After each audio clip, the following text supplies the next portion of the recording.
Hello dear learners, how are you all? I welcome you all in this class. Okay, so in this class we will move on unit number 6 of your book and the name is Science Quest. Related to science के topics अब आएंगे, ठीक है? So this is a chapter 30 and the name of the chapter is Wonders of Science. Science के कुछ wonders है ना, कुछ interesting facts, ठीक है? वो हम देखते हैं सबसे पहले। शुरू करें, चलिए शुरू करते हैं। सबसे फर्स्ट है द सिलिकॉन चिप। कौन सी चिप के बारे में बात हो रही है? Silicon chip is a tiny little slice of silicon. ठीक है, एकदम सिलिकॉन चिप ऐसे ही दिखती है बच्चों, बहुत छोटी सी चिप होती है। Only sizing a few square millimetres, इतनी छोटी होती है। Silicon chips were invented in 1598 में इन्वेंट हो गई थी। They contain hundreds of electrical circuits and can control almost any machine. ये चिप जिसमें डाल दिया वो किसी भी मशीन को पूरा का पूरा कंट्रोल कर सकती है।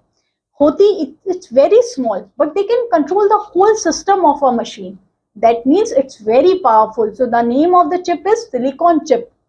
Okay, as long as they have been programmed to work together.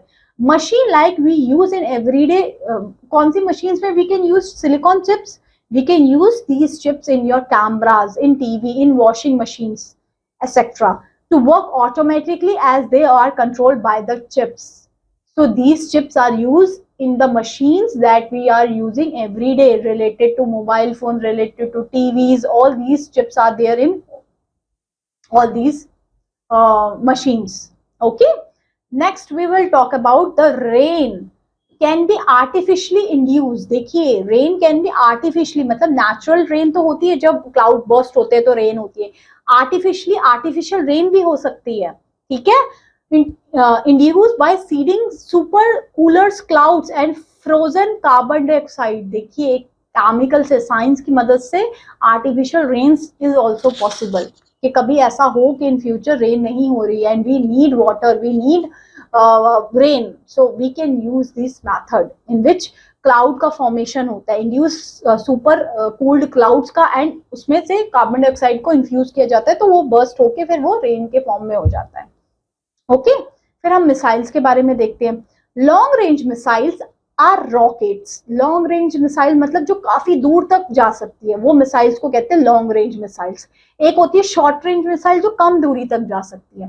फिर एक होती है सरफेस टू एयर मिसाइल, मतलब जो सरफेस से एयर में छोड़ते हैं, जैसे आकाश मिसाइल आपने सुना होगा, है ना? ये सारी की सारी मिसाइल जो होती है सरफेस से एयर पे वॉर करती है। कुछ मिसाइल होती है air to surface missile war करती है। कुछ होती है हवा से हवा में वार करी, एक अस्त्र मिसाइल है बेटा, वो एयर टू एयर वॉर करती है, मतलब हवा से हवा में चलती है, ठीक है? तो ये कुछ एक्स्ट्रा चीजें हैं मिसाइल्स के बारे में।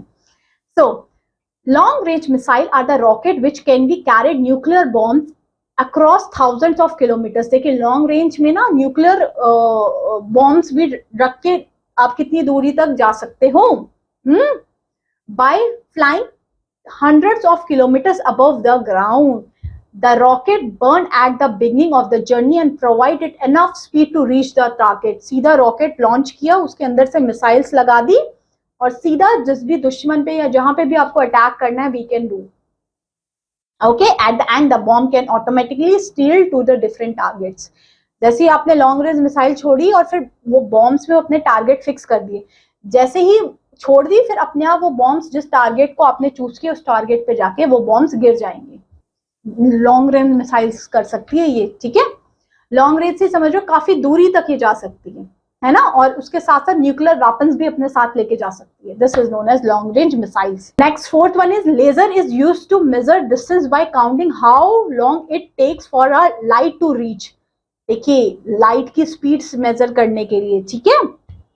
आपको पता है ना, in 1962 a laser was pointed at the moon to calculate the distance from earth to moon. एक लेजर का इन्वेंट किया था जिससे हम डिस्टेंस, ये ना लेजर डिस्टेंस को पता करने के लिए यूज किया जाता है, ठीक है? तो scientist saw that the light reflected on the moon just over 2 seconds later. तो इस तरीके से हमने डिस्टेंस निकाला कि अर्थ से सन का डिस्टेंस, सन से मून का डिस्टेंस, मून से अर्थ का डिस्टेंस, ऑल दीज डिस्टेंस, ठीक है। Next fibre glass, fibre glass word आपने बिल्कुल सुना होगा। Fifth point, fibre glass materials are made by mixing glass fibre and plastics. Glass को और प्लास्टिक को मिक्स करके एक ग्लास फाइबर बनता है जो बहुत ज्यादा, जो यूएसए में डेवलप किया था। It was develop in USA 1930s में। It is flame resident, rust proof, देखिए ये काफी ड्यूरेबल होता है, रस्ट नहीं लगता इसमें, है ना, रेसिडेंट होता है बहुत ज्यादा, ठीक है। And enough to make car bodies and boats, ये कार बॉडीज और बोट्स वगैरह होती है ना, इनमें यूज किया जाता है फाइबर ग्लास, ठीक है। फाइबर ग्लास इसलिए यूज किया जाता है, वो मजबूत होता है, रस्ट नहीं लगते, ये सारे इसकी कुछ क्वालिटीज हैं। नेक्स्ट सिक्स्थ वाला, we can consider electricity as the first wonder of modern science. Electricity of course आज के टाइम पे आप जो हम इलेक्ट्रिसिटी देख रहे हैं, इसके पीछे कितनी इन्वेंशंस हुई थी, है ना। It is also greatest invention of modern science. It has limitless application which includes transportation, heating, lighting, communication and computation. Okay, so ये हमने सारे साइंस या फिर इलेक्ट्रिसिटी के कुछ चीजें देखे, है ना। तो ये थे हमारे कुछ इन्वेंशंस जो जिनको बोला जाता है वंडर्स ऑफ साइंस, ठीक है। So that's all about this class. I am hoping that this class is interesting to you. Yes.